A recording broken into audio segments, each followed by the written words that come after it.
So it's just a positive message for the kids, for everyone, even the older people. It's for everyone. Pemain-pemain senior yang selalu mensupport, itu yang menjadi motivasi saya buat selalu bisa memberikan yang terbaik. Yang bekerja keras yang bisa bermain di lapangan.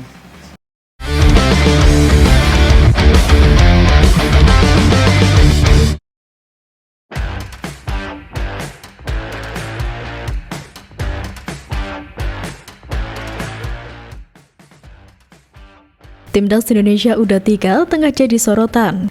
Bukan cuma karena performanya, tapi juga karena pilihan pemain yang bikin banyak pihak angkat alis. Keputusan pelatih Timnas Indonesia U23, Gerald Van den Berg, dalam memilih pemain untuk Piala AFF U23 2025 yang digelar Juli mendatang dinilai janggal. Pasalnya, pelatih asal Belanda tersebut tidak menyertakan sejumlah nama bintang yang biasanya menjadi andalan di skuad Timnas Indonesia. Dalam daftar 30 pemain yang dipilih cukup mengejutkan, banyak wajah baru yang dikombinasikan dengan sejumlah pemain berpengalaman dari Liga 1. Van den Berg juga hanya memanggil satu pemain naturalisasi, yakni Jens Schreven. Padahal beberapa nama lain seperti Dion Mark dan Tim Gaipen sebenarnya berpeluang dipanggil. Media Vietnam Soha turut menyoroti keputusan Van den Berg yang tidak menyertakan sejumlah pemain terkenal. Mereka menyatakan keheranannya atas keputusan sang pelatih. Daftar pemain Timnas Indonesia U23 mengejutkan sebab pelatih Gerald Van den Berg telah mencoret banyak bintang yang bermain di luar negeri. Bunyi ulasan dari Soha. Kendati demikian, media tersebut tetap menganggap Timnas Indonesia U23 sebagai salah satu kandidat kuat juara. Apalagi Indonesia akan bertindak sebagai tuan rumah yang diyakini dapat meningkatkan mental bertanding para pemain berkat dukungan penuh supporter. Di antara 10 tim, tuan rumah Indonesia, Vietnam, dan Thailand masih akan menjadi kandidat paling menjanjikan untuk juara. Lanjut media tersebut. Setelah jadi sorotan karena pilihannya yang dianggap janggal, Van den Berg akhirnya menunjukkan arah strateginya. Gerald Van den Berg memilih skuad yang tergolong senior untuk Timnas U23 Indonesia. Hanya ada 2 pemain yang di bawah 20 tahun. Ia enggan mengambil resiko memanggil pemain kelahiran 2006 atau lebih muda. Hanya ada 2 pemain berusia 20 tahun dalam skuad kali ini, yaitu Jens Schreven dari FC Dordrecht dan Rahmat Syawal dari PSIS. Hal itu membuat pemain angkatan lebih muda belum mendapatkan kesempatan di Timnas U23 era Van den Berg. Sebagai contoh, tak ada satupun pemain Timnas U17 Indonesia jebolan Piala Dunia U17 2023 yang masuk skuad. Padahal sudah ada pemain warisan Bima Sakti tersebut yang bermain reguler di Liga 1, seperti Rizky Aprizal dari Madura United atau Arkan Kaka dari Persis Solo. Begitu pula, tak ada pemain Timnas U17 besutan Nova Arianto tahun ini yang masuk skuad. Pemain paling menonjol dari skuad Nova antara lain Evandra Florasta dan Matthew Baker.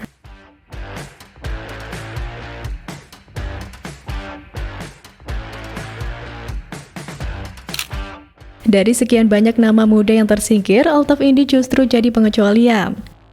Penyerang Persis Solo ini berhasil menjadi senjata Timnas U23, bukan karena usia, tapi karena performanya di lapangan. Altaf Indi menjadi satu-satunya pemain Persis Solo yang dipanggil Timnas Indonesia U23. Pihak klub berharap agar pemain andalannya tersebut bisa memberikan yang terbaik untuk Timnas Indonesia U23. Perasaan senang dan bangga juga diungkapkan pemain sayap kiri tersebut.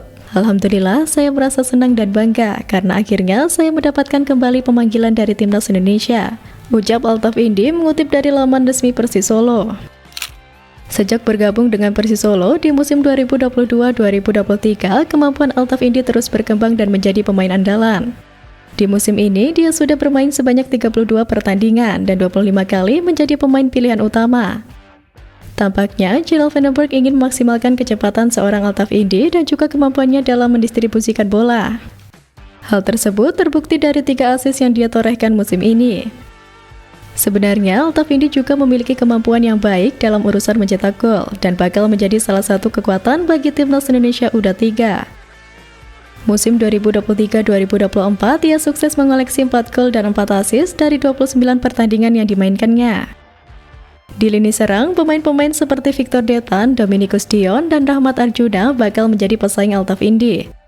Menarik dinantikan siapa yang bakal jadi pilihan utama Gerald Van den Berg di sisi penyerangan Timnas Indonesia U23.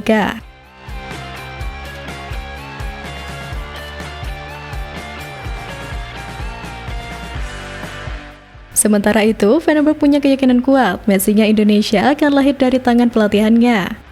Terlebih, Indonesia adalah salah satu negara yang banyak menyukai sepak bola. Hal itu didukung dengan jumlah populasi penduduknya. Gerald berpendapat hal itu bisa saja terjadi jika manajemen terus meningkatkan kualitas timnas Indonesia. Saya pikir di Indonesia 280 juta orang tinggal di sini. Ada banyak talenta, kita hanya perlu struktur untuk meningkatkan level mereka. Siapa tahu Messi yang baru telah lahir di sini, tuturnya. Lebih lanjut, Gerald Vandenberg berharap tim manajemen PSSI bisa memanfaatkan bibit unggul lokal sebaik-baiknya demi skuad Garuda. Sebab ia ingin membuat sesuatu yang spesial dari pemain-pemain tersebut. Jujur saja, saya sangat gembira dengan pemain-pemain muda yang saya lihat di sini. Semoga kita bisa melakukan sesuatu yang spesial dengan mereka, pungkasnya.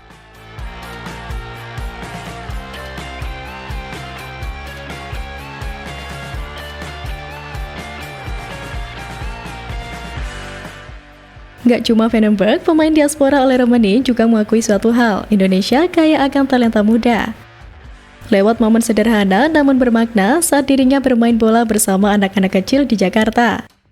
Aksi ini bukan sekedar hiburan, namun membawa pesan kuat tentang harapan dan inspirasi lewat sepak bola.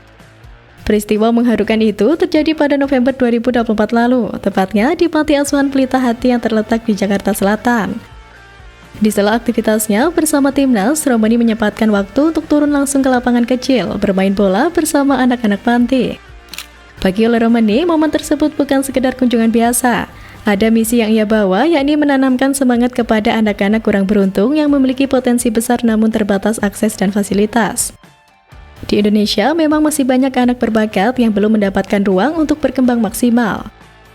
Saya sangat suka untuk menginspirasi anak-anak dan menjadi contoh untuk mereka serta memberi mereka sedikit, karena tak semua orang mempunyai fasilitas seperti yang kami punya di Belanda atau di Inggris di Eropa. Ada begitu banyak talenta di sana, tapi mereka tak selalu bisa menunjukkan itu. Dan itu benar-benar apa yang saya suka. Itu sangat menginspirasi melihat anak-anak bermain sepak bola dan mereka begitu bersenang-senang, kata Ole Romani. Ole Romani bukan hanya hadir sebagai pemain asing yang membela merah putih, tapi juga berusaha menjadi bagian dari masyarakat Indonesia. Komitmennya ini sejalan dengan filosofi sepak bola sebagai alat pemersatu, pendidikan karakter, dan jalan untuk mengubah kehidupan banyak orang. Aksi Romani bermain bola bersama anak-anak menjadi contoh nyata bagaimana seorang atlet bisa berperan sebagai panutan bukan hanya lewat performa, tapi juga lewat tindakan sederhana yang berdampak besar. Momen tersebut memperlihatkan bahwa sepak bola bukan semata olahraga, tapi juga alat untuk menyebarkan harapan dan membuka pintu masa depan yang lebih baik. Semangat seperti inilah yang menjadi fondasi kuat dalam membangun generasi muda, khususnya di negara berkembang seperti Indonesia, di mana sepak bola bisa menjadi jembatan bagi perubahan hidup yang lebih baik.